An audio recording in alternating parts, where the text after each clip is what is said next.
Olá a todos, hoje a gente vai falar de um assunto muito interessante que se refere à Guerra dos Judeus. A obra de Flávio Josefo, basicamente aqui eu vou falar do livro 5 e livro 6, são vários livros, que compõem esse cronograma histórico da Guerra dos Judeus pelo Flávio Josefo. Flávio Josefo obviamente tem mais livros, mas esse aqui dá um resumo básico do que foi e como ocorreu a queda do Templo de Jerusalém, aproximadamente ali no ano 70 depois de Cristo. Você que conhece a Bíblia, você obviamente sabe que antes dos acontecimentos relativos aí ao Messias, existiu um grande conflito, tá? Tanto que na Bíblia Católica você tem lá o livro dos Macabeus que conta um pouco disso. No período em que Jesus estava vivo e que os apóstolos estavam vivos, o templo ainda estava lá. Só que o próprio Jesus fala da queda do templo, né? E no livro de Mateus, de Marcos e de Lucas, principalmente o livro de Marcos, que, segundo a crítica, teria sido o primeiro livro a ter sido escrito, que compõe também a ideia sintética dos outros dois livros, que é o de Mateus e de Lucas, embora o livro de Mateus e de Lucas tenha uma fonte que, ou seja, uma fonte que não está vinculada somente à obra do livro de Marcos, mas que tem a ver com elementos, com ideias que estão em outra fonte, porque coisas que estão tanto no livro de Mateus quanto no livro de Lucas não estão no livro de Marcos. Então, subentendendo que o livro de Marcos veio primeiro, obviamente a gente tem que chegar à conclusão de que existiu uma outra fonte, além do livro de Marcos, para que fosse produzido o livro de Lucas e o livro de Mateus, que inclusive não foi escrito exatamente por Mateus, ou exatamente por Marcos. No caso de Lucas a gente até entende que sim. Então nesse caso aí, é uma questão até de crítica textual que a gente pode trabalhar, mas é um assunto sempre muito interessante, é uma coisa que a maioria das pessoas que realmente levam a sério, o estudo referente aí às escrituras, fica se perguntando, mas ocorreu a queda do templo, que foi profetizado e tal, mas como isso se deu, como isso ocorreu? Bom, se você não sabe, obviamente isso não está na Bíblia, porém está aqui na obra do Flávio Josefo, Então acho que é fundamental o cara que tem interesse no assunto, que tem um senso crítico, ler as obras do Flávio Josefo para compreender essa questão que é fundamental, cara, para a gente compreender a questão histórica. Vale a pena porque, obviamente, ele foi uma testemunha ocular dos acontecimentos daquele período, certo? Ele foi contemporâneo, afinal de contas, um pouco mais jovem, se não me engano, do que Jesus e Paulo.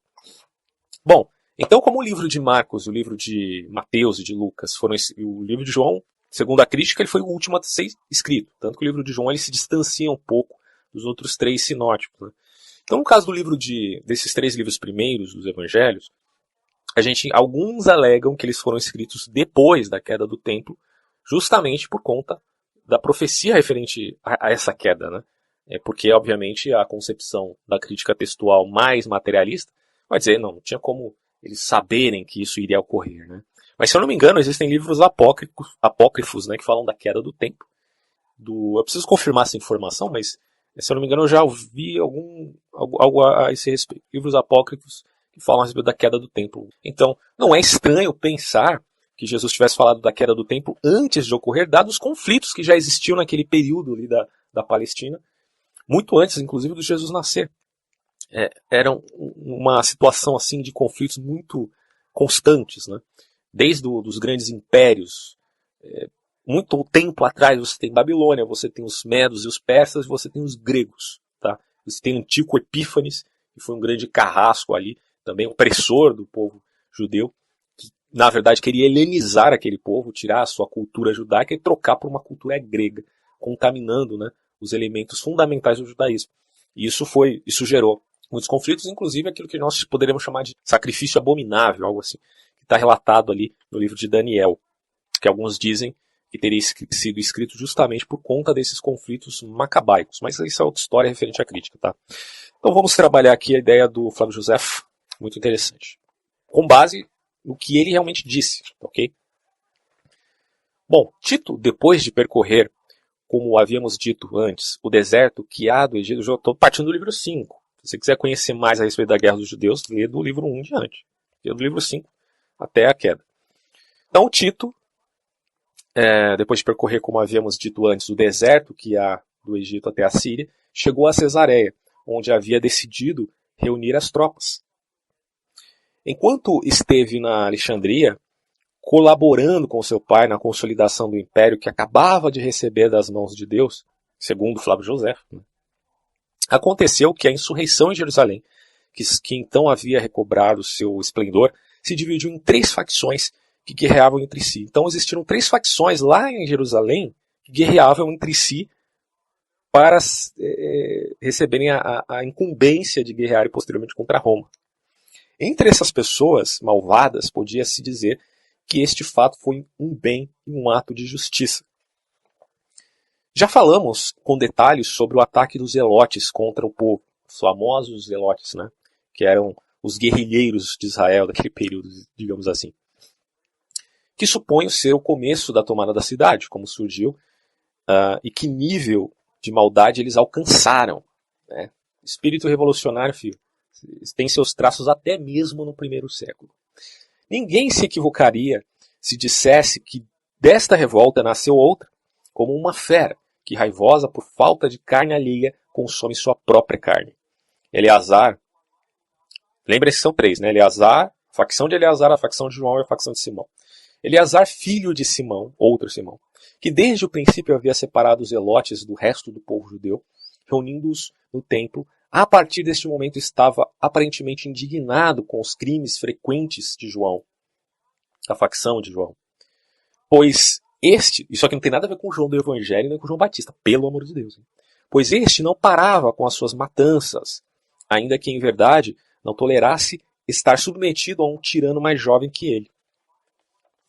Pelo desejo de um poder absoluto e pela ambição de impor sua autoridade, se separou dos demais revolucionários, chegando a levar consigo Judas, filho de Quelcias, e Simão, filho de Esrom, ambos pessoas notáveis, além de Ezequias, filho de Cobaris, homem famoso. Cada um deles estava acompanhado de muitos zelotes.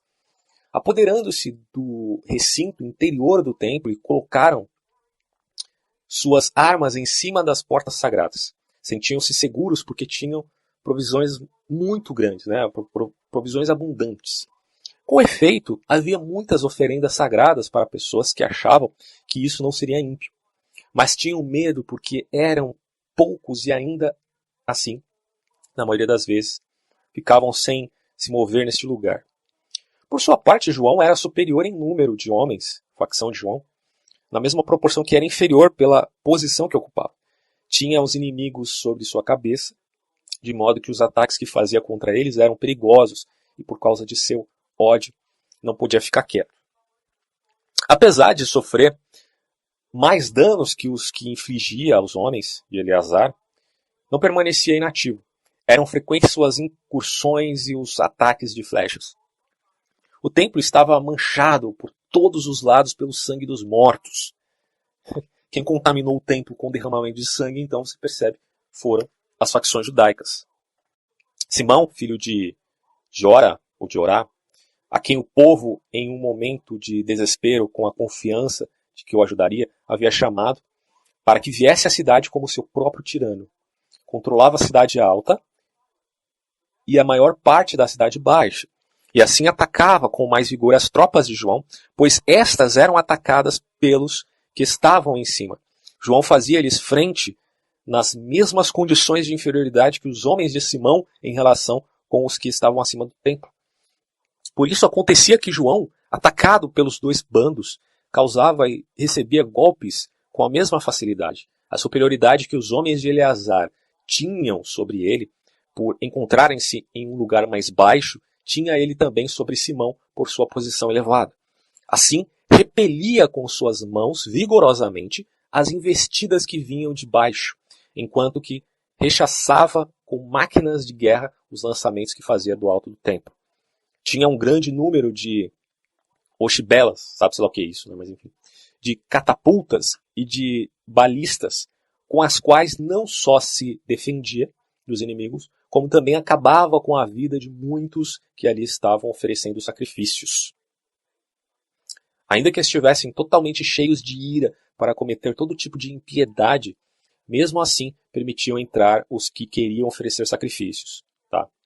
As pessoas do lugar deixavam passar sob suspeita e com vigilância enquanto que os estrangeiros eram apenas registrados. Apesar de que essas pessoas fizeram com que eles se envergonhassem de sua crueldade quando tentavam entrar na cidade, os estrangeiros também se tornavam vítimas da insurreição. Os projéteis que as máquinas lançavam com força chegavam até ao altar e ao santuário, caindo sobre os sacerdotes que faziam os sacrifícios.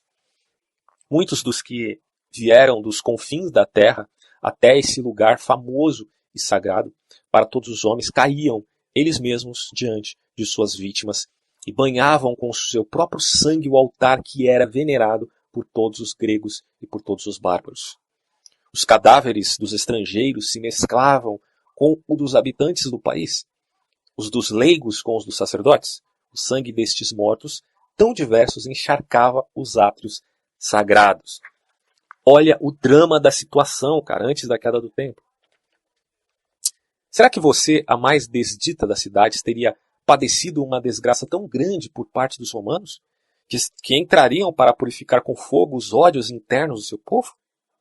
Já não era e nem poderia ser o lugar de Deus, de uma vez que se converteu em tumba de cadáveres de seu próprio povo e que fez do seu templo um cemitério de uma guerra civil. Talvez de novo pudesse encontrar-se bem se alguma vez chegasse a se reconciliar com Deus que devastou você. Essa até é uma prescrição do pensamento judaico, né? Sempre que ocorre uma desgraça, porque o povo inevitavelmente estaria em pecado. As regras da historiografia me obrigam a reprimir os sentimentos, pois não é o momento de lamentos pessoais, mas de relatar os acontecimentos. Por isso, vou contar os fatos que se sucederam nesta revolta. Aí ele vai falando aqui, né? Obviamente que eu não vou ler tudo, porque é imenso o livro aqui. Imenso não, até é curto, mas por um vídeo a gente tem que dar uma resumida. Bom, João, quando era atacado por um e ou por outro, dirigia seus homens nas duas direções. Os pórticos lançavam flechas contra os que subiam da cidade, com máquinas repeliam os que lhe lançavam jabalinas do alto do templo. Já se viu, né? Se em alguma ocasião os que estavam em cima o deixavam em paz, já que muitas vezes estes eram obrigados a parar pela bebedeira e pelo cansaço, lançava-se então com mais segurança e mais homens contra Simão. Como norma, em qualquer ponto da cidade que se dirigisse, ateava fogo às casas, cheias de trigo e de todo tipo de provisão. Os caras acabaram com a provisão deles mesmos. Por sua parte, quando João se retirava, Simão fazia o mesmo e os atacava. As facções lutando, acabando um com a provisão do outro. Parecia que estes destruíam de propósito que a cidade havia preparado para o assédio dos romanos e cortavam os nervos de sua própria força.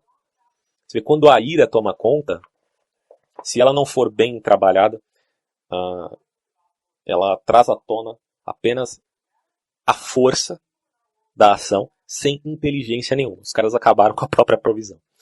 O resultado foi que todos os arredores do templo foram arrasados e a cidade se converteu em uma zona deserta entre os dois bandos que se enfrentavam em uma guerra civil. Todo o trigo foi queimado, exceto um pouco que não lhes seria suficiente para um longo assédio, por exemplo, do ataque romano de Tito. É incrível, né? Porque quando você lê, por exemplo, a Arte da Guerra do Sun Tzu, você vê que há necessidade de ter estratégias muito bem específicas, há necessidade de você fazer uma logística, principalmente quando você corre risco de vida diante, obviamente, de uma guerra. E os caras caíram em muitas facetas que são ali esclarecidas e deflagradas no livro da Arte da Guerra do Sun Tzu. Por exemplo, a guerra civil, obviamente, vai acabar com o país, né? Hoje você vê isso ocorrendo na Síria. Obviamente que lá são facções, são milícias, são pessoas muitas vezes pagas para lutar lá, mercenários, né? Outros supostamente ideólogos de uma lei pura islâmica chamada de Sharia, mas essa é outra história.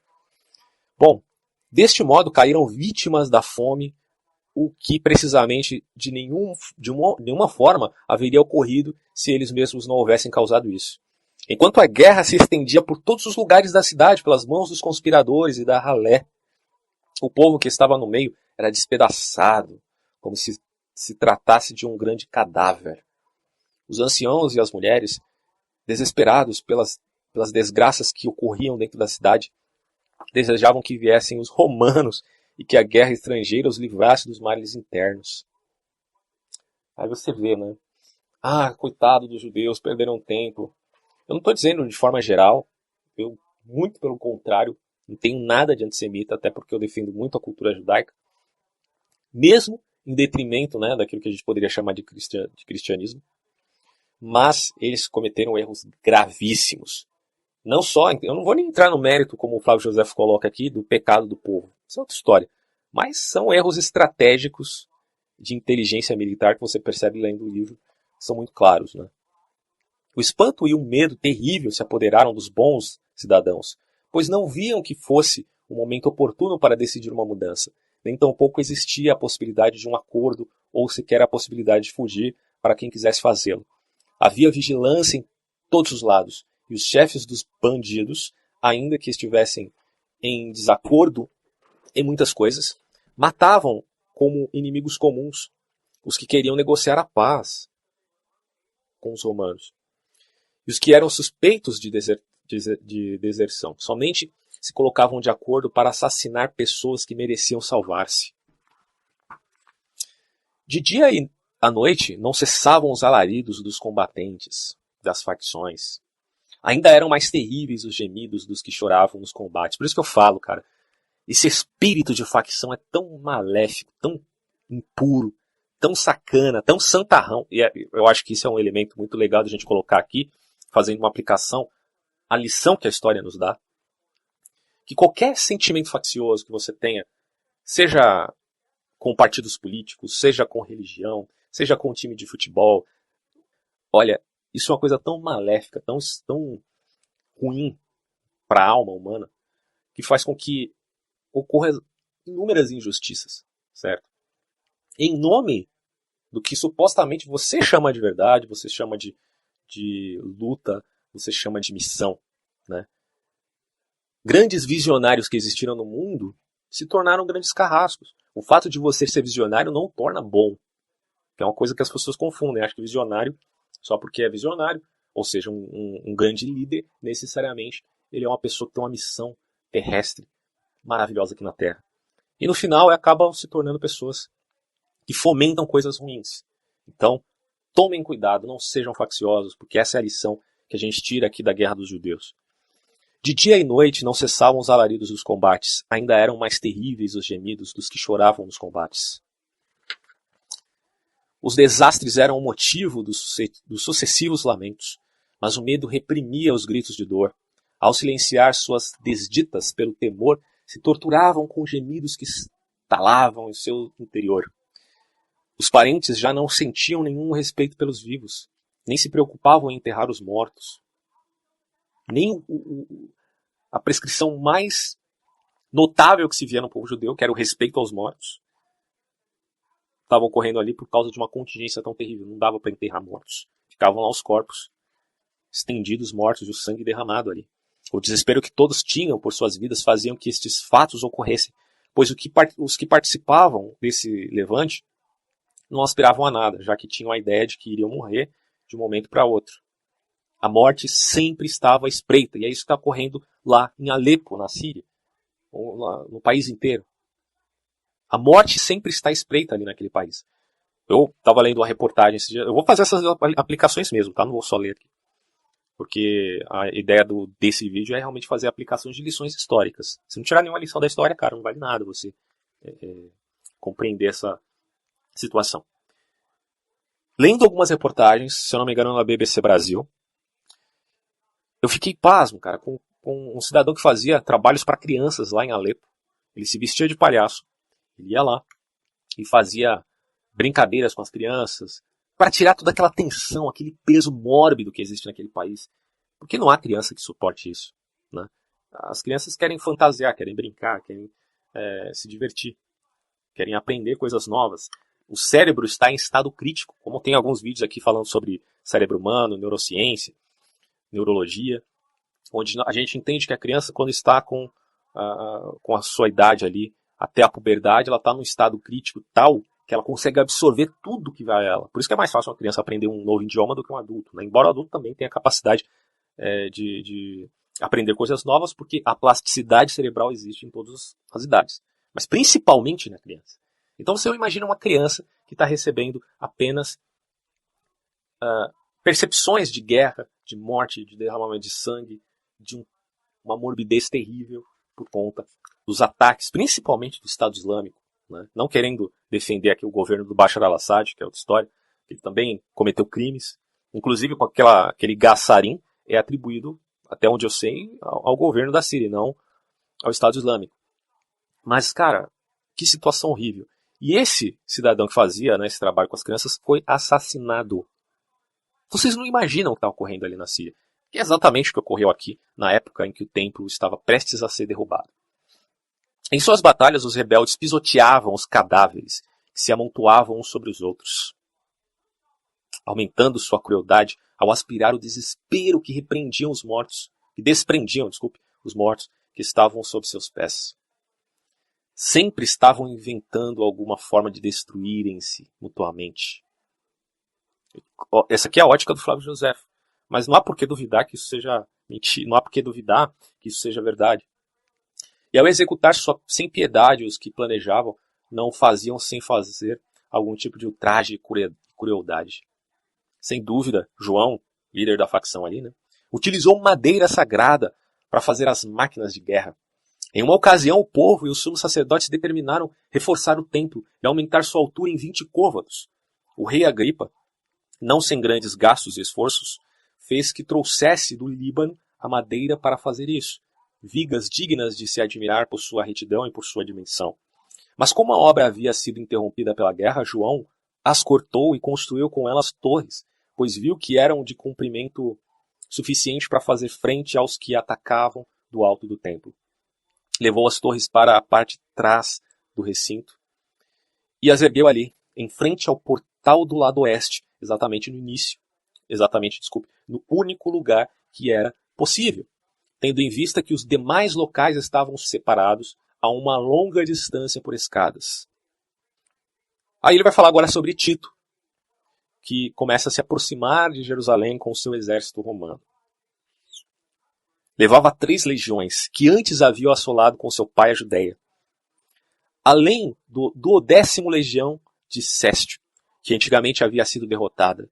Esta última, que por seu valor havia sido famosa em outros lugares, marchava agora para vingar-se com mais ardor ao recordar o que havia padecido anteriormente. O Flávio José até coloca antes aqui, acho que é importante ler isso também, peraí. Com essas máquinas confeccionadas à base da impiedade, João esperava vencer os seus inimigos. Deus fez que seu esforço fosse inútil, antes que houvesse mandado algum de seus homens às torres.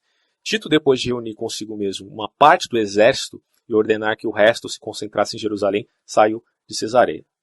Mandou a 5ª destas legiões reunir-se com ele atrás de Emaús e a 10ª que subisse para Jericó.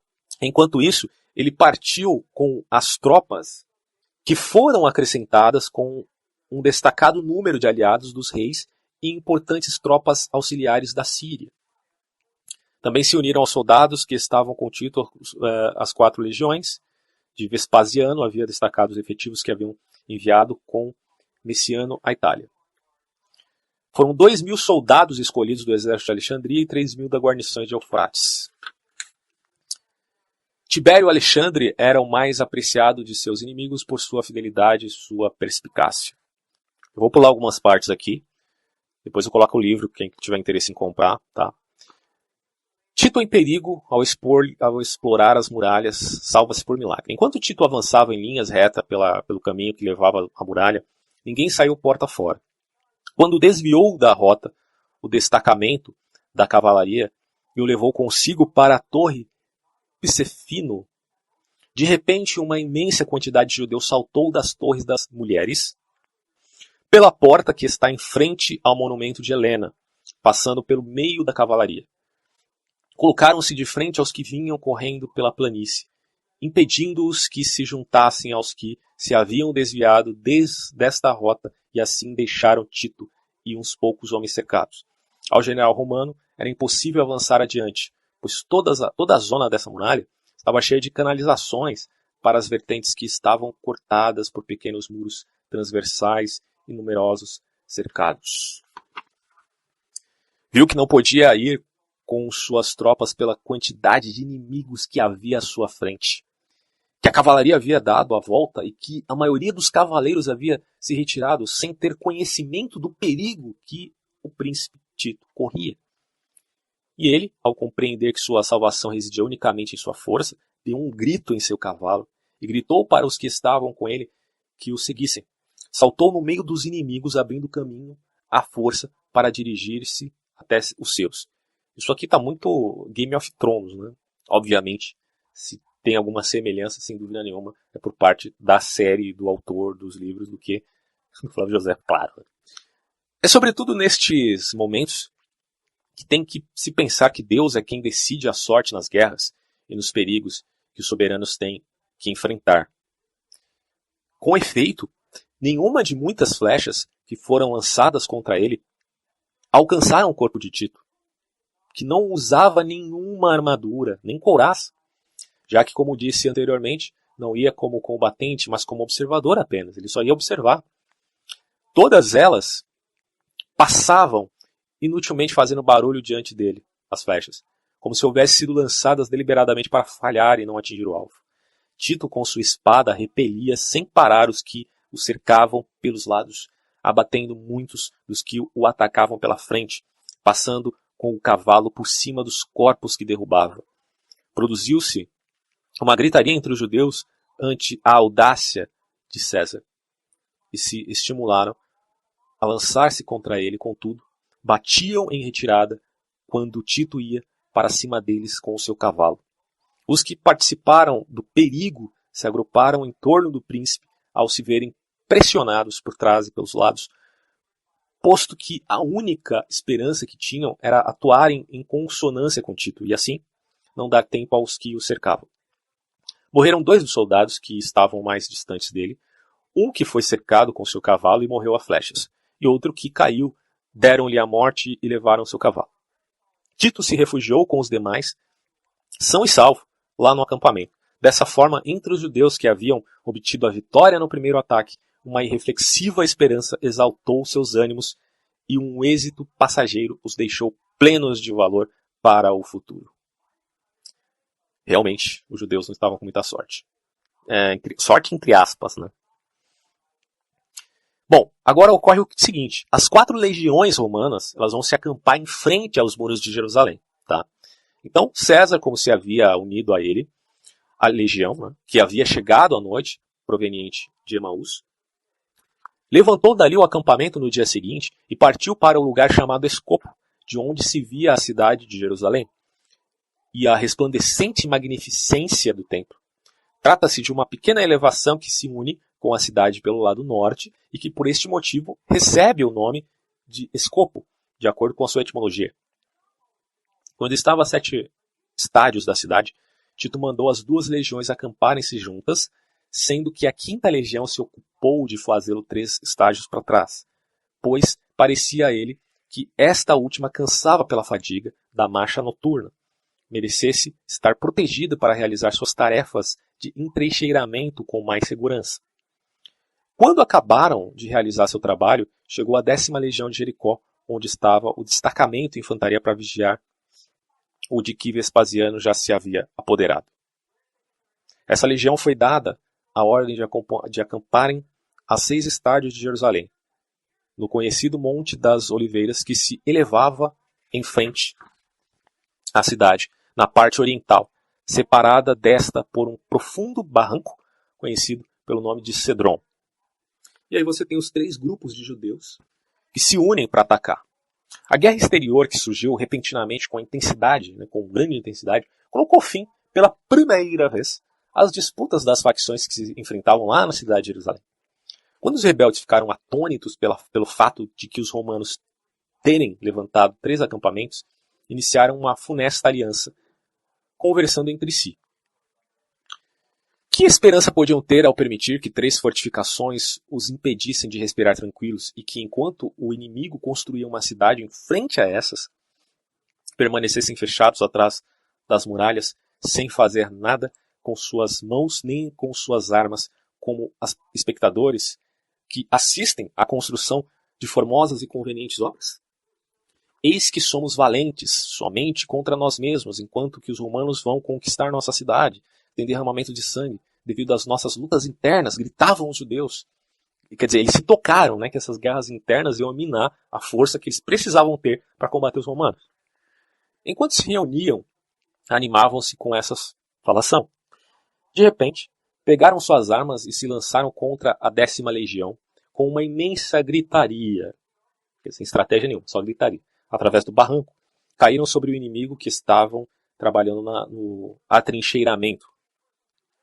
Os romanos que estavam espalhados para realizar tal tarefa, deixando para trás suas armas, foram surpreendidos por acreditarem que os judeus não teriam tanta audácia, né, de fazer isso. E no caso de que tivessem suas discórdias, eliminariam sua força. Alguns abandonaram seu trabalho e no instante se retiraram, muitos correram para suas armas, mas foram alcançados antes que pudessem ir contra seus inimigos. Aos judeus ia se unindo cada vez mais gente, animados pelo fato de que os primeiros haviam obtido êxito. Eles, né, obteram êxito nesse ataque surpreendente, embora um tanto imprudente.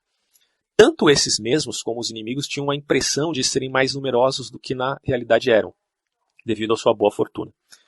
Um ataque súbito e desordenado desconcerta sobretudo os que estão acostumados à disciplina e a lutar em ordem de acordo com seus chefes, como eram os romanos. Mas, mesmo assim, quando eram alcançados, viravam-se e os enfrentavam, o que acabava por frear a incursão dos judeus e os feria, já que, devido a seu ímpeto, protegiam-se menos. Ao ser cada vez mais numerosos o ataque hebreu, os romanos inquietos acabaram finalmente por fugir do acampamento. Inicialmente, então, eles fugiram. Aí vem o Tito, né, repelindo o ataque judeu. Parecia que toda a legião havia corrido perigo, se Tito, ao saber, não houvesse ido em seu auxílio rapidamente. Fez que os que fugiam recuassem. Os caras estavam fugindo, Tito falou, volta, filhão. E aí, depois de eles haver feito numerosas reprovações pela covardia de ter fugido e tal, ele, em pessoa, se precipitou pelo flanco contra os judeus, com os soldados escolhidos que vinham com ele, matando um grande número deles, ferindo a muitos, sendo que o restante empurrou para dentro do barranco. Uma vez que os judeus, ao sofrerem muitas perdas ao descer pelo vale, chegaram ao pendente em frente. Voltaram e combateram contra os romanos, apesar de haver o barranco no meio. Assim lutaram até o meio-dia, pouco depois deste momento para fazer frente ao ataque judeu. Tito colocou em linha de frente para eles suas tropas de reforço e os soldados das legiões, enviando o resto para cima para trabalhar nas tarefas de fortificação. Aos judeus pareceu que os romanos fugiam, e como o vigilante que estes haviam colocado na muralha movia seu manto, uma multidão que ainda não havia participado dos combates começou a correr, com tanto ímpeto que se assemelhavam às mais selvagens feras. Realmente, nenhum dos que haviam sido colocados em linha de frente resistiu ao ataque, sendo que, como se houvessem recebido o golpe de uma máquina de guerra, romperam a ordem de suas filas e deram a volta para refugiarem-se no monte. O Flávio José coloca como feras. Você imagina aquela fúria dos judeus que passaram tanto tempo, embora cometessem seus próprios crimes, seus próprios pecados, trazendo seu próprio infortúnio. Aquela fúria era de um povo que foi subjugado por 4 grandes nações, né? Isso também a gente tem que considerar. No meio do declive se encontrava Tito, com uns poucos homens, né? Todos seus amigos que, por respeito ao general, haviam menosprezado o perigo, encontravam-se ali com ele. Pediam-lhe insistentemente que retrocedesse ante os judeus que desejavam a sua morte e que não se expusesse ao perigo por uns indivíduos que tinham que ter permanecido em seus postos para defendê-lo, sendo que devia tomar consciência de sua própria fortuna, não desempenhar as funções de um simples soldado, no caso de Tito, né? Não ser um simples soldado, tomando consciência que ele era o senhor da guerra e do mundo habitado, que, enfim, não se arriscasse em uma situação tão grave, pois tudo dependia dele. Dava a impressão de que Tito não escutou nenhuma dessas palavras. Ele ofereceu resistência aos que vinham pela frente, golpeando o rosto e matando os que o atacavam. Precipitou-se pelo declive sobre os judeus, que estavam aglomerados, e os obrigou a retroceder. Inclusive, você sabe, né, que é uma das estratégias de guerra em termos de antiguidade, o próprio Sun Tzu fala, é a questão do terreno. Né? É importantíssimo que você esteja num terreno apto para a guerra. Se o inimigo está por cima, obviamente aquele que vem por baixo, no aclive, vai sofrer mais. Então, o que está acima tem maior vantagem. Isso é importante dizer, porque em termos de guerra, principalmente na antiguidade, isso era fundamental. Estes últimos, apesar de estarem desconcertados pela audácia, né, e força dos romanos, nem sequer fugiram para a cidade, esquivando-se de Tito por um e por outro lado, indo contra o inimigo. Esses inimigos, inclusive, fugiam pela zona alta. O general romano colocava limites em seu ímpeto ao atacá-los pelos flancos. Enquanto isso ocorria de novo, a confusão e o medo se apoderando dos que estavam fazendo trincheira no acampamento em cima do monte, quando viram que fugiam os que estavam embaixo. Toda a legião se dispersou, pois os soldados acreditavam que não podiam resistir ao ataque judeu e que o próprio Tito havia empreendido fuga. Efetivamente, se ele houvesse resistido em seu posto, os demais não haveriam escapado. Fugiram todos, dispersando-se por todos os lados, como se o envolvesse em um pânico terrível. Até que alguns, ao verem que seu chefe estava lutando no meio da batalha, muitos preocupados com ele, comunicaram aos gritos a toda a legião que Tito estava em perigo. A vergonha fez com que voltassem. Os soldados estavam mais atônitos por terem abandonado César, Tito, do que por haverem fugido. Atacaram aos judeus com todas as suas forças, os obrigaram a retirarem-se da colina e os empurraram até o interior do vale. Os judeus recuaram passo a passo sem deixar de lutar, enquanto que os romanos, que estavam em vantagem por sua posição elevada, colocaram todos do barranco. Tito continuava pressionando os que estavam perto dele e de novo enviou a legião para continuar com os trabalhos de fortificação do acampamento, enquanto ele mesmo, com os homens que o haviam acompanhado, desde o primeiro momento enfrentava e continha os inimigos. Dessa forma, há de se dizer a verdade, sem inventar nada para adulação ou calar-se por inveja. O próprio César salvou em 2 ocasiões a toda a legião que estava em perigo, proporcionando-lhes segurança para fortificar o acampamento. Rivalidade entre as facções, João ocupa o templo. Quando a guerra exterior tomou um pequeno suspiro à revolta, acabou voltando a explodir no interior de Jerusalém. Né? Então, a guerra externa deu uma parada, volta a guerra interna. Ao aproximar-se o dia dos ázimos, pães ázimos, no 14º dia do mês de Jântico, no qual os judeus relembram a primeira saída do Egito, os partidários de Eleazar abriram as portas do templo e receberam as pessoas do povo que queriam entrar para fazer suas orações. Por sua parte, João utilizou a festa para encobrir suas maquinações, ao menos conhecidos de seus homens, que na maioria estavam se purificando. Entregou armas que foram escondidas debaixo das roupas e os enviou rapidamente ao templo para que se apoderasse dele antes que chegassem os demais. Quando esses estavam dentro, tiraram os mantos que os cobriam e assim apareceram armados. No mesmo instante explodiu uma tremenda confusão e alvoroço ao redor do templo. O povo que estava à margem da revolta pensava que o ataque era dirigido a todos sem distinção, enquanto que os zelotes pensavam que iam somente contra eles. Estes deixaram de vigiar as portas, saltaram das almenas antes de entrar em combate e fugiram aos subterrâneos do templo. As pessoas do povo, encolhidas de medo junto ao altar e apinhadas em todo o santuário, eram pisoteadas e golpeadas, sem consideração com paus e pedras. Você pode imaginar a cena de um acontecimento desse? Os crimes dessas facções é de um nível tão baixo, cara, que não é de estranhar que o templo realmente tenha sido destruído. Os inimigos mataram a muitos indivíduos pacíficos por causa da inimizade e ódios pessoais, como se pertencesse a um grupo contrário. Isso é muito humano, né? Esses ódios pessoais transformados em ódios facciosos.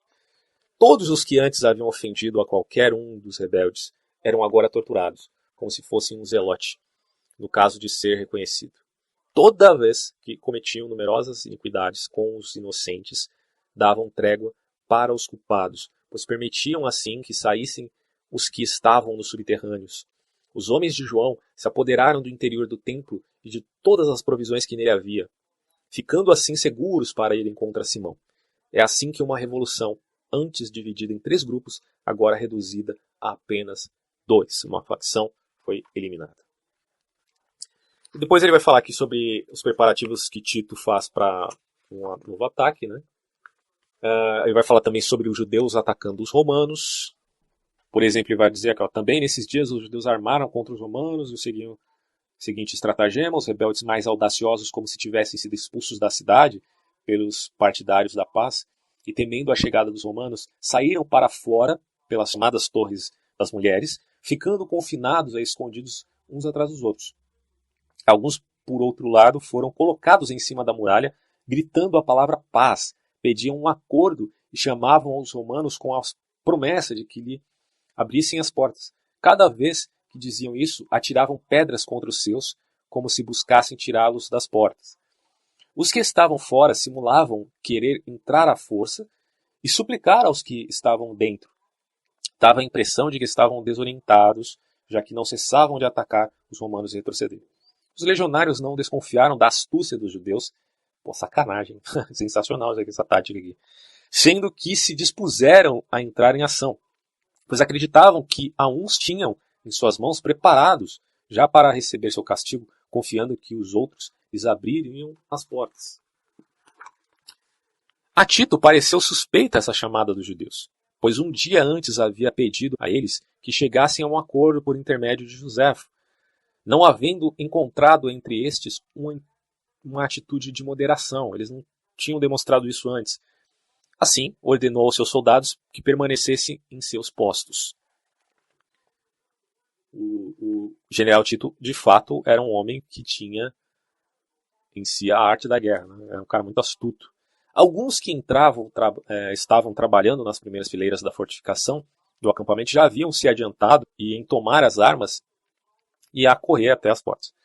Ante essa incursão dos judeus, que fingiam ter sido expulsos, a princípio, retrocederam. Mas quando os romanos se apresentaram em meio às torres da porta, saíram correndo. Os cercaram e os atacaram por trás. Os que estavam na muralha jogaram sobre estes uma imensa quantidade de pedras e todo tipo de objetos, matando muitos e ferindo um número ainda maior. Não lhes era fácil fugir da muralha, já que os atacavam pelas costas, além de que a vergonha pelo equívoco que haviam cometido antes e o medo que tinham de seus oficiais os empurravam a continuar no erro. Por isso, depois de haver combatido com lanças durante muito tempo e de estarem bastante feridos e de ferirem igualmente os judeus, acabaram finalmente por livrar-se dos inimigos que os odiavam. Quando se retiraram, os judeus os perseguiram até os monumentos de Helena, sem deixar de atirar contra eles. Depois o Tito vai recriminar, por conta de vários acontecimentos como esse, as legiões dele por certa falta de disciplina, porque a disciplina era muito conhecida, principalmente pelos exércitos e legiões romanas. O Joséfo vai então falar um pouquinho sobre a questão das 2 colinas, em aspecto de topografia de Jerusalém. Ele diz o seguinte: a Jerusalém estava protegida por 3 muralhas, salvo nas partes em que estão os intransponíveis barrancos, onde há somente um muro. A cidade está construída sobre 2 colinas, uma em frente à outra, até que se chegam às casas que se aglomeravam umas após a outra, pelas 2 encostas. E no que se refere às 3 colinas, ele vai dizer: a mais antiga das 3 muralhas era a mais difícil de invadir, por causa dos barrancos e das colinas que se abriam sobre este, no qual estavam construídas. Além de estar em um local privilegiado, foi erguida com solidez, pois Davi e Salomão, como também os reis que o sucederam, colocaram todo o seu empenho nessa obra. Este muro partia da zona norte da Torre Hípico, chegava até o Xisto, e depois de passar junto, a sala do conselho acabava no pórtico ocidental do templo. Na direção oposta, pelo oeste, partia do mesmo lugar e se estendia pelo local denominado Betzu, até a porta dos Essênios. Logo, dobrava para o sul, por baixo da fonte de Siloé, de novo voltava para o leste, aproximadamente da piscina de Salomão, alcançando uma zona que chamava de Ofla, de onde se unia com o pórtico oriental do templo. A segunda muralha iniciava na porta chamada Genate, que estava no primeiro muro, rodeado unicamente a zona norte da cidade e subia até a Torre Antônia. A terceira muralha iniciava-se na Torre Hípico, aliás, continuava até a Torre Picefino, ao norte, chegando em frente ao monumento de Helena, filha do rei Isates e da rainha Adiabene. Através das covas reais, virava na Torre do Ângulo, pelo lugar conhecido como Monumento de Batanero. Logo se unia à antiga muralha e acabava no lugar chamado Barranco de Cedron. Depois ele vai falar aqui das torres. Aí eu aconselho você a ler o livro mesmo para ter os detalhes. Ele vai falar, acho que é interessante falar do Palácio do Rei Herodes. Né? Ele vai dizer o seguinte: o Palácio Real, que supera todas as descrições, estava unido pela parte interior com estas torres que estavam situadas no norte. Não era superado por nenhuma outra construção, nem por seu desmesurado luxo, nem por seus equipamentos. Estava fortemente seguro por muros de 30 côvados de altura, no qual se dividiam em distâncias iguais, torres ornamentais, imensas salas e alojamentos providos de 100 camas por hóspedes. Nessas construções havia uma indescritível variedade de pedras, muitas que são raras em alguns lugares. Também eram chamativos seus tetos pela magnitude de suas vigas e pelo esplendor de suas ornamentação. Havia uma grande quantidade de aposentos, todos eles mobiliados com utensílios que eram de prata e ouro. Uma grande riqueza, né, no Palácio de Herodes. Numerosos pórticos que se sucediam em círculos, um atrás do outro, cujas colunas eram diferentes em cada um, e os pátios que haviam no meio estavam totalmente verdes. Possuía todo tipo de vegetação, em meio das quais se abriam passeios, rodeados de fundos canais, de cisternas cheias de estátuas de bronze, das quais saía água, sendo muitas as torres de pombas domésticas que bordejavam a corrente da água. Não é possível descrever de modo digno o palácio. Sua recordação nos atormenta, inclusive, pois nos trai à memória pelas perdas ocasionadas no incêndio dos bandidos. Não o queimaram os romanos, como já havíamos contado. O fogo se iniciou na Torre Antônia por causa dos conspiradores internos. Os bandidos, obviamente, ele está falando dos judeus. No início da revolta, logo se estendendo ao palácio e chegando aos telhados das 3 torres. E agora, acho que o mais importante é a descrição aqui do templo. Né? Como foi dito, o templo estava edificado sobre uma sólida colina. No princípio, a parte plana de cima era suficiente apenas para abrigar o santuário e o altar, pois os arredores eram escarpados e estavam em uma encosta. Quando o rei Salomão, que foi quem levantou o templo, amuralhou a parte oriental, fez unicamente um pórtico sobre a terraplanagem que ali se formou, enquanto que o templo ficou descoberto pelos demais lados. Com o passar do tempo, foi se ampliando o espaço da colina, tendo em vista que o povo acrescentou terra à plataforma. Ao derrubar a muralha norte, se alcançou uma extensão tão grande como a que tomou mais tarde o templo. Construíram ao redor, formando um círculo, o recinto inferior e o superior do templo, depois de cercar a colina desde a parte inferior pelos 3 lados e concluir uma obra maior do que esperavam. Posto que consumiram com essas grandes épocas, todos os tesouros sagrados que haviam deixado, plenos de tributos enviados a Deus por todo o mundo habitado. A parte mais baixa do santuário inferior é que os povos enviavam tributos a Deus e esses tributos eram guardados no templo. É isso que eu entendi aqui. Inclusive, na prescrição de novos céus e nova terra, isso deve voltar a acontecer. Todos os povos da terra prestarão homenagens a Deus na Nova Jerusalém. Né? A parte mais baixa do santuário inferior foi reforçada por muros de 300 côvados e em alguns lugares foram necessários outros de uma extensão ainda maior. Não se via toda a profundidade dos alicerces porque haviam preenchido a maior parte dos barrancos com terra para que assim ficasse igualado com o nível das travessas da cidade. As pedras de construção mediam 40 côvados, pois a abundância de dinheiro e a generosidade do povo deram lugar às façanhas maiores do que se poderia contar. com perseverança e com tempo, foi concluindo aquilo que não esperavam que fosse ter no final. Né? Aí vai falar dos pórticos e os átrios dos pagãos. Eram também dignos de tais alicerces as construções que descansavam sobre estes, pois todos os pórticos eram duplos, eram sustentados por colunas de 25 côvados de altura, feitas de um só bloco de branquíssimo mármore, e seus tetos tinham artesanatos de cedro. A largura desses pórticos alcançava 30 côvados e o seu perímetro total mediam 6 estádios, inclusa também a Torre Antônia. A zona que se encontrava ao ar livre estavam totalmente cobertas por pedras de todas as cores. E os átrios dos israelitas. Quando alguém passava por esses átrios, para chegar à segunda zona do templo, se encontrava com uma balaustrada de pedra de 3 côvados de altura, trabalhada com grande beleza. Sobre esta havia, separados por igual distância, os pilares nos quais se proclamava a lei de purificação, textos em grego e outros em latim, para que nenhum estrangeiro penetrasse o lugar santo, que é como é chamado a segunda zona do templo. Tem o lugar santo e o santo dos santos. Ali se chegava, desde o primeiro templo, através de 14 patamares, a parte de cima, que se constituía de um espaço quadrado rodeado por um muro próprio.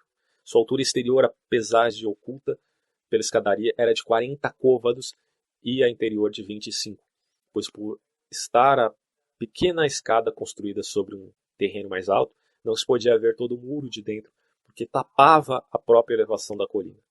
Depois dos 14 degraus, se abria um espaço de 10 côvados até chegar a um muro completamente plano. Aí ele vai falar depois dos átrios das mulheres, da fachada do templo. O templo estava dividido em 2 aposentos, somente o primeiro deles podia se ver em toda a sua altura, que alcançava 90 côvados, medindo 50 de largura e 20 de profundidade. E ele vai falar do véu do templo. É interessante falar do véu do templo porque é descrito que o véu do templo se rasgou quando Jesus Cristo estava sendo crucificado e quando ele disse está consumado, rasgou-se o véu. E o Flávio José vai falar como era o véu do templo. Olha só que interessante. Diante delas, de seu mesmo tamanho, havia um véu, uma cortina da Babilônia, bordada em cor violeta, de linho fino, escarlate e púrpura. Era um trabalho digno de admiração, e sua mistura de materiais não passava desapercebida, pois era como uma imagem do mundo. Parecia que a escarlate simbolizava o fogo, o linho fino a terra e a cor violeta. O ar e a púrpura, o mar. 2 desses materiais eram semelhantes por sua cor, enquanto que no caso do linho e da púrpura era por sua origem, pois a terra produziu o linho e o mar a púrpura. Essa cortina tinha bordada toda a ordem celeste, exceto os signos dos zodíacos. Aí o interior do templo, o santuário e os objetos sagrados. Quando alguém entrava no seu interior, no interior do templo, a primeira coisa que encontrava era a planta baixa do santuário, de 60 côvados de altura, o mesmo de largura e 20 de comprimento. Por sua parte, estes 60 côvados de largura estavam subdivididos. A primeira zona, de 40 côvados de largura, tinha nela 3 obras muito admiradas e famosas em todo o mundo, um candelabro, uma mesa e o altar do incenso. As 7 velas de candelabro representavam os planetas, pois este era o número de braços que tinha. Os 12 panos que havia sobre mesa simbolizavam o ciclo do zodíaco e o ano. O altar de incenso, por causa dos 13 perfumes que trazidos do mar e do mundo habitado e desabitado, o cobriam, significava que tudo é de Deus e para Deus. A zona mais interna do santuário media 20 côvados e também estava separada da parte externa por um véu. Ali não havia absolutamente nada. Ninguém podia entrar, nem tocá-lo, nem vê-lo. Seu nome é Santo dos Santos. Sancta Sanctorum. Esse é o véu que teria sido rasgado, a separação do santo lugar para o santo santo, na prescrição cristã. Pelos lados da planta baixa do templo havia numerosas construções de 3 pisos, com comunicação entre si. Pelos lados haviam alguns acessos que conduziam da porta do templo até elas. A planta superior não tinha estes cômodos, eram proporcionalmente mais estreitas, ainda que sua altura alcançasse 40 côvados. Eram mais simples que a inferior Desta forma, a altura total chegava a 100 côvados se fossem somadas os 60 da parte inferior. O exterior do santuário, o altar do sacrifício, ele vai falar aqui também dos detalhes. Os sacerdotes, o vestimento dos sumos sacerdotes. Vamos dar uma olhada nessa questão dos sacerdotes. Talvez seja interessante. O que, apesar de pertencerem a uma família sacerdotal, não exerciam suas funções litúrgicas devido a algum problema físico. Estavam na parte interior do parapeito com os sacerdotes que não tinham nenhuma enfermidade e recebiam as partes do sacrifício que correspondiam à sua estirpe, ainda que estivessem vestidos à paisana, pois somente o que oficiava os atos litúrgicos podia colocar a vestimenta sagrada, a vestimenta especial. Os sacerdotes, que não tinham nenhuma impureza, subiam ao altar dos sacrifícios e ao santuário revestido de linho fino. Abstinha-se, sobretudo, do vinho puro, por temor religioso, para não cometer nenhuma transgressão na liturgia. O sumo sacerdote ia com eles, mas somente no 7º dia da semana, nos dias de lua cheia e nas festas nacionais e nas solenidades nacionais que reuniam todo o povo. Oficiava as cerimônias com calções que cobriam suas pernas e partes pudendas em cima uma túnica cor de vinho e sobre ela um manto de cor violeta que chegava até os pés. Tratava-se de uma vestimenta bordada com uma franja em sua parte baixa. Todas as prescrições estão na Bíblia, né? Tem lá em Levíticos. Desta franja pendiam sinetes de ouro e romãs, que alternavam entre si. Os sinetes simbolizavam o trono e a romã o raio.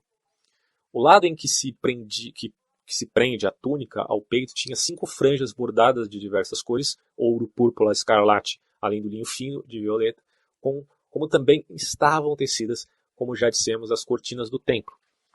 Levada também um éfode, com as mesmas misturas de cores, porém com mais ouro. O éfode, na verdade, traduzido do grego epomis, é uma roupa distinta do sumo sacerdote, pois era a parte superior de um vestido sem mangas. Tá? Seria esse o significado. Na frente do éfode haviam outras 12 pedras, dispostas em 4 fileiras, 3 em cada uma delas, ônix, topázio, esmeralda, rubi, jaspe, safira, ágata, ametista, opala, ônix, berilo e crisólito. Sobre cada uma delas também estava gravado um dos nomes das tribos de Israel. Isso eu acho lindo, cara, essa simbologia das pedras preciosas com as tribos. É uma coisa magnífica. Uma tiara de linho fino bordada em cor violeta cobria a sua cabeça. Era rodeada de uma outra coroa de ouro que tinha um relevo às letras sagradas, que são as 4 vogais. Isso aqui se refere ao tetragrama. Para quem não sabe, o tetragrama, a concepção transliterada, o Y, o H, o V e o H, e o Rei, o Rei. A pronúncia não é essa, tá? Só falei das letras. O sumo sacerdote não ia vestido assim todos os dias, mas de forma mais simples. Só usava essa indumentária quando entrava no Santo dos Santos, uma vez ao ano, no dia em que é costume de todos os judeus jejuarem em honra a Deus. Depois, falaremos com mais detalhes sobre o que se refere, Flávio falando, né? Se refere à cidade, ao templo e de seus costumes e leis, já que ainda há muito mais para falar. Ele vai falar aqui da Torre Antônia. A Torre Antônia estava no ângulo dos 2 pórticos, o ocidente e o do norte, ocidental e o do norte. No primeiro templo, construído sobre uma rocha toda escarpada de 50 côvados de altura, era uma obra feita pelo rei Herodes, feita especialmente para demonstrar sua natural magnificência. A rocha estava recoberta desde sua base. Ele vai falando aqui, né? Voltando a questões relativas à guerra. O conjunto de combatentes que havia na cidade, partidários de Simão, era formado por 10.000 homens, sem contar os idumeus. Seus oficiais eram 50, que estavam sob a autoridade suprema do próprio Simão. Os idumeus eram aliados seus, somavam uns 5.000 e tinham uns 10 oficiais. Jacobo, filho de Sosas, e Simão, filho de Caata, pareciam ser o que estavam à frente destes. João, que ocupava o templo, contava com 6.000 soldados sob as ordens de 20 oficiais. Então, também haviam se unido a ele os zelotes, que haviam deixado de lado suas diferenças internas. Eram 2.400 e estavam sob o comando de Eleazar, seu chefe anterior, e Simão, o filho de Arino. Nas lutas destes grupos, segundo dissemos, o povo era o troféu. Não é muito diferente do que acontece hoje em dia. O povo como um troféu. E as pessoas que não colaboravam, como suas injustiças, eram objeto dos saques de ambas as facções. Simão ocupava a cidade alta, da grande muralha até Cedron, e parte da muralha antiga, que desde Siloé vira para o leste e baixa até o palácio de Manobazo, que era o rei dos Adiabenos do outro lado do Eufrates. Também controlava a fonte de Acra, que é a cidade baixa, e da zona que existe até o palácio de Helena, mãe de Monobazo. João, por outro lado, controlava o templo e grande parte de seus arredores, Ofla e o chamado Barranco do Cedron. Haviam queimado o território que estava entre estes e assim dispuseram de uma zona para seus mútuos combates. Ainda que os romanos tivessem acampado perto, dentro da cidade não havia cessado as disputas internas. Os judeus, depois de voltar a si após um breve espaço de tempo, na primeira saída contra o inimigo, recaíram em sua loucura e, de novo, se separaram, lutaram entre si e, dessa forma, levaram a cabo tudo que desejavam seus sitiadores. Era o que o inimigo precisava. Né? Com toda a segurança, não sofreram nas mãos romanas nada pior do que fizeram a si mesmos. Nem a cidade foi objeto de novas desgraças. Padeceram a pior das sortes e o que se apoderaram desta se fizeram um imenso favor. Aí Tito vai atacar. Tal era a situação interna de Jerusalém, quando Tito, com soldados escolhidos, rodeava por fora, sitiava a cidade para ver por onde poderia atacar a ela. Como se viu rodeada por dificuldades por todos os lados, pois não podiam subir pela zona dos barrancos e pelos demais pontos da muralha antiga, parecia ser demasiado sólida para suas máquinas de guerra. Considerou que era melhor atacar pelo monumento do sumo sacerdote João. Por ali, a primeira muralha era mais baixa e a segunda não se unia com essa, já que não se havia preocupado em fortificar esse lugar, porque a cidade nova não estava muito povoada. Era fácil subir a terceira muralha por onde tinha o propósito de tomar a cidade alta e através da Torre Antônio o templo. Bom, para levar a cabo o trabalho, distribuiu o exército em 3 unidades, colocou os lanceiros e os arqueiros no meio das terraplanagens, e diante das oxibelas, as catapultas e as balistas, para impedir que os inimigos fizessem ataques contra suas obras, e os que estavam na muralha tentassem atrapalhá-los. Cortaram as árvores, e em pouco tempo os subúrbios ficaram desflorestados. Enquanto os romanos transportavam as madeiras para os terraplanagens, e todo o exército colocava seu empenho no trabalho, os judeus não ficaram sem fazer nada. O povo, que havia sofrido saques e mortes, se encheu de segurança, pois acreditava que iria voltar a respirar enquanto os facciosos estivessem entretidos em lutar contra o inimigo de fora, que eles mesmos poderiam vingar-se dos culpados se os romanos chegassem a vencer. Aí tem mais alguns conflitos. Vamos dar uma puladinha aqui. Flávio José vai dizer que as facções rebeldes se unem para atear fogo às máquinas romanas. Os judeus cessaram por um breve espaço de tempo suas hostilidades e, quando se preveniram de que os romanos se haviam dispersado, regressando aos seus trabalhos e aos seus acampamentos, acreditando que os judeus haviam se retirado por cansaço ou medo, todos saíram correndo da torre de Hípico por uma porta oculta, levando tochas para atear fogo aos trabalhos de seus inimigos, e estavam decididos a perseguir os romanos até as suas trincheiras. Os judeus se impuseram devido ao seu desespero, o fogo se apoderou das construções e haveria existido perigo de que, junto com as máquinas, tudo houvesse sido pasto das chamas, se a maioria dos legionários escolhidos de Alexandria não houvesse resistido com uma valentia ainda maior da que se podia esperar destes, já que na luta superavam os destacamentos mais famosos, até que, afinal, César, com os mais valentes soldados, foi contra o inimigo. Percebe que o Flávio Josefo realmente tem uma tendência a defender muitos romanos, né, cara? Mas isso é uma questão muito polêmica, a gente não vai entrar no mérito aqui, se o Flávio Josefo era um cara vendido ou não, tá? Foi um grande historiador, isso sem dúvida nenhuma. Depois da retirada, também João, o chefe dos idumeus, foi alcançado no peito por uma flecha, lançada por um árabe, quando falava novidade, né? Por um árabe, quando falava diante do muro um soldado conhecido seu morrendo instantaneamente. Este feito provocou uma imensa dor entre os idumeus e tristeza entre os rebeldes, pois era uma pessoa que se havia extinguido por seu valor e por sua engenhosidade. Aí vai dizer que uma torre romana cai, vai contar aqui os detalhes. Várias informações aqui. Vai contar sobre a estratégia de um judeu chamado Castor. Ele vai falar, o próprio Tito aproximou a Elépole da torre que está no centro da muralha norte, de onde um judeu, um charlatão chamado Castor, lhe armou uma cilada com 10 homens, como ele, enquanto que os demais haviam fugido por causa dos arqueiros romanos. Esses indivíduos permaneceram quietos durante um tempo, cheios de medo, atrás dos parapeitos, mas quando a torre cambaleou, eles se levantaram. Castor estendeu suas mãos, em atitude de súplica, pediu a César, rogando com voz de lástima, que se apiedasse deles. Ele queria descer, na verdade, para chegar a um acordo. Aí o Tito disse que o felicitava por sua boa decisão, né? E que se alegraria se todos tivessem as mesmas intenções e que eles estavam dispostos a dar uma garantia para a cidade e fazer um acordo. Tito, segundo Flávio José, se dispôs a isso. 5 desses 10 homens simularam a mesma súplica, enquanto que os demais gritavam que nunca seriam escravos dos romanos quando podiam morrer livres.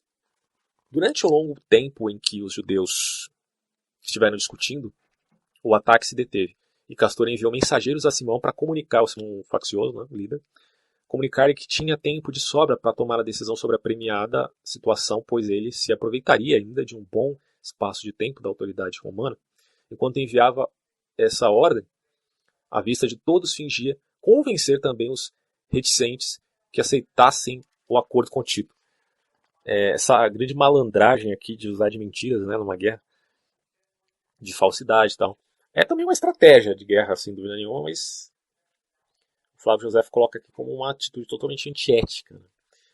Estes últimos, como se estivessem indignados, brandiam suas espadas desembainhadas por cima dos parapeitos e os cravavam em suas couraças, caindo abaixo como se estivessem mortos.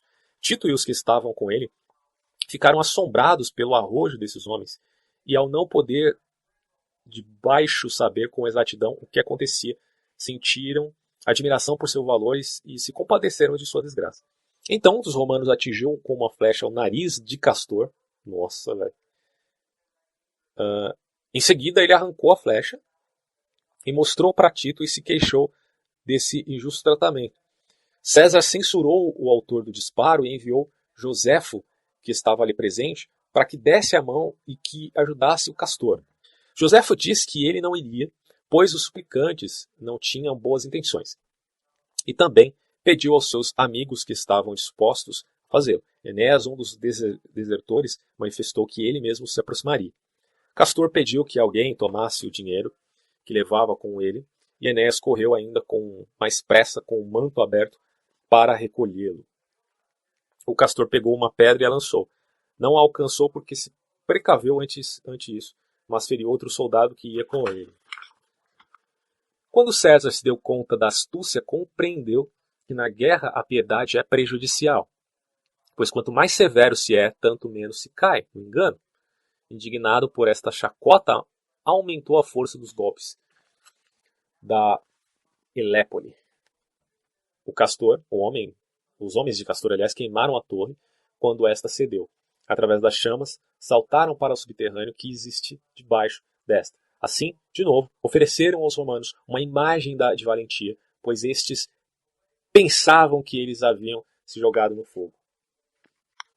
Isso é interessante, né? Vamos só repetir essa frase aqui do Flávio José. Quando César se deu conta da astúcia, compreendeu que na guerra a piedade é prejudicial, pois quanto mais severo se é, tanto menos se cai no engano. Indignado por esta chacota, aumentou a força dos golpes da Elépole. Aí ele vai falar que os romanos tomam a segunda muralha. Aí começa, né? César tomou essa muralha por este ponto 5 dias depois de ter conquistado a primeira delas. Os judeus fugiram dali e Tito penetrou com 1000 soldados com os homens escolhidos, sua guarda pessoal pela zona da cidade nova, onde estavam as tendas de lã, as ferramentas dos ferreiros e o mercado de telas, e por onde as ruelas baixavam obliquamente até a muralha.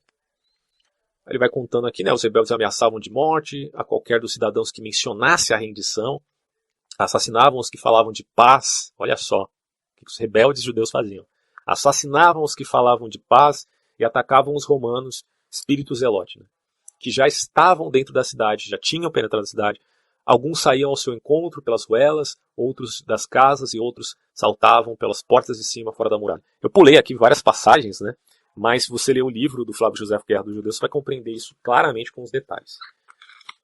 Gritavam os que estavam dentro rodeados por todos os lados de inimigos, e os de fora tinham medo por seus companheiros abandonados, dado que os judeus eram cada vez mais numerosos e tinham uma superioridade maior por seu conhecimento das ruelas.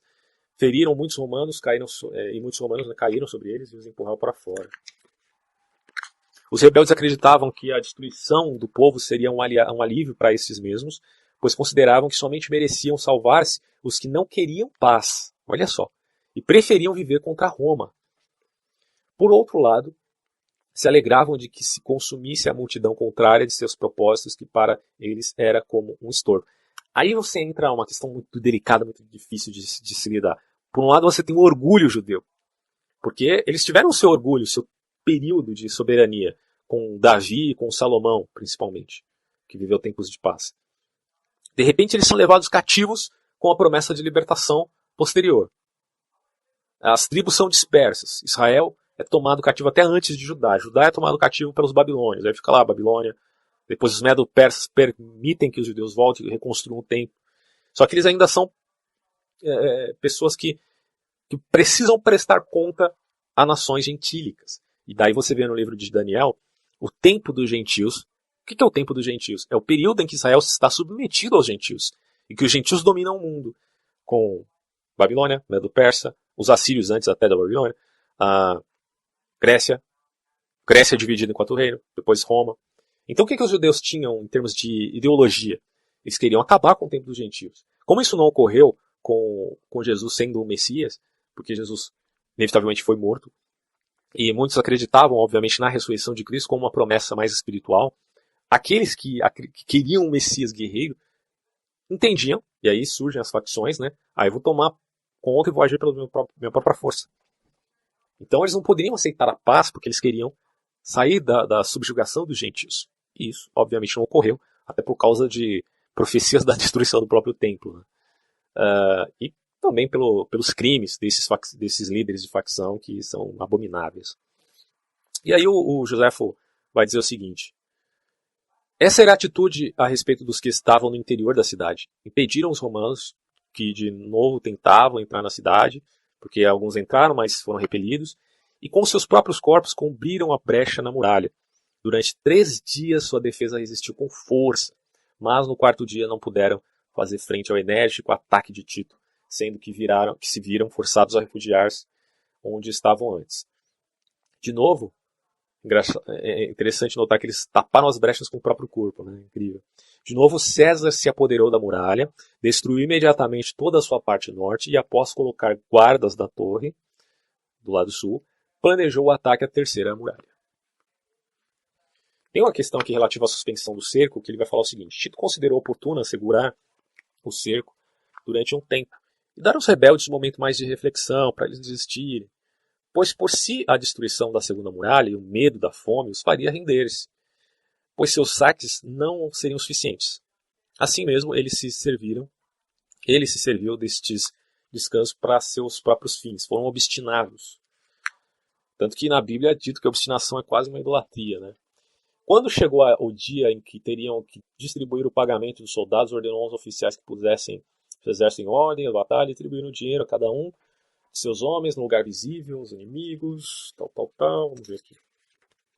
Toda a antiga muralha e o corredor norte do templo estavam cheios de espectadores. Podia-se ver casas cheias de pessoas que se somavam para observar e não havia um ponto da cidade que não estivesse repleto de gente. Um terrível espanto se apoderou inclusive dos mais audazes quando viram reunido todos os exércitos inimigos, a beleza de suas armas e a boa ordem de seus soldados. Pareceu-me que os rebeldes teriam mudado de ideia ao contemplar aquilo. Não fosse o fato de não terem mais esperança de obter o perdão dos romanos por causa das grandes males que tinham cometido contra o próprio povo. consideravam que era muito melhor morrer na batalha do que serem castigados com a pena capital e deixassem de lutar. O destino impunha que os inocentes morressem junto com os culpados, que existiam, claro, muitos inocentes na cidade dos rebeldes. Construções da terraplanagem para tornar a terceira muralha. Josefo exorta os judeus à rendição. Olha só que interessante. Josefo foi à muralha tentando estar fora do alcance dos disparos, em um lugar onde ele pudesse escutá-los. Fez numerosas súplicas para que não desperdiçassem suas vidas e o povo, para que não deixassem perder sua pátria nem o templo e para que não fossem mais sensíveis que os estrangeiros com eles. Pois os romanos respeitavam o que é sagrado para o inimigo, ainda que não participassem disso, e até agora se abstiveram de tocá-lo, no sagrado. De outro lado, os judeus se dispunham a destruir seus bens sagrados, os que foram criados entre eles, e os únicos que desfrutariam em caso caso se salvassem. Além do que, viam que havia sido derrubadas suas muralhas mais sólidas e que a que restavam eram mais fáceis de tomar que as outras. Sabiam que era irresistível a força dos romanos e o fato de estarem escravizados a eles não era algo desconhecido para os judeus. Se é bonito lutar em defesa da liberdade, o Flávio José falando, não, interessante. É preciso fazê-lo desde o princípio, em troca. É próprio de homens que buscam a morte mísera e não de pessoas que amam a liberdade e colocar-se agora sob o jugo depois de ter submetido e de ter obedecido durante muito tempo. Em verdade também, tem que desprezar os senhores que são inferiores aos outros, mas não aqueles que têm em suas mãos todo o mundo. Quais regiões têm escapado ao poder romano, exceto aquelas que não têm nenhuma utilidade pelo calor e por causa do frio que faz nelas? A fortuna está de seu lado, por todas as partes, e Deus que leva o poder de um lado e outro, agora se encontra na Itália. Bom, é uma concepção do Josefo, né? Quer dizer, claro, o poder dos gentios é dado aos romanos e acabou. Uma lei de grande vigência entre os animais e os homens manda ceder diante dos mais poderosos e deixar o mando em mãos dos que têm a força das armas, já que Israel não tem condição nenhuma de lutar contra Roma. E os facciosos queriam fazer isso à força. Nem iam conseguir, cara. Por isso, seus antepassados, eles não tinham o poder de Gideão, né, que com 300 soldados conseguiram vencer os exércitos. Não aconteceu. Por isso, seus antepassados, que eram superiores a eles por sua alma, por seu corpo, por seus outros aspectos, se têm submetido aos romanos e não teriam suportado essa situação se não tivesse sabido que Deus estava com eles. E quem confiava para resistir, quando havia sido tomado a maior parte da cidade, e a gente de dentro, ainda que se mantivesse em pé as muralhas, estava em uma situação pior que se tivesse acontecido já a conquista? Aos romanos não lhes passava inadvertidamente a fome que havia no interior da cidade, que agora consumia o povo e que não muito depois acabaria com os combatentes. Josefo acrescentou que era melhor mudar de opinião antes que ocorresse algo irreparável e optar por um caminho de salvação enquanto ainda era possível, já que os romanos não lhes guardariam rancor pelo sucedido, os perdoariam, a menos que persistissem em sua insolência até o final, isso não ia acontecer. Então os romanos, por natureza, eram benignos na vitória e punham seus interesses diante de seus sentimentos de ira. Não sei, né? Mas se for partir do título, talvez. É meio complicado, né, cara? Por que eu falo que é difícil você entender que falar do romanos de maneira generalizada como sendo dominadores bonzinhos? Não que o Flávio José tivesse dito isso mesmo. Mas os romanos perseguiram de uma maneira extremamente cruel, e a gente conhece a história, os próprios cristãos, né? Então é estranho você ter tantos elogios aos romanos aqui, mas enfim, dado o contexto, eu não li toda a obra de José, então é importante também levar isso em conta.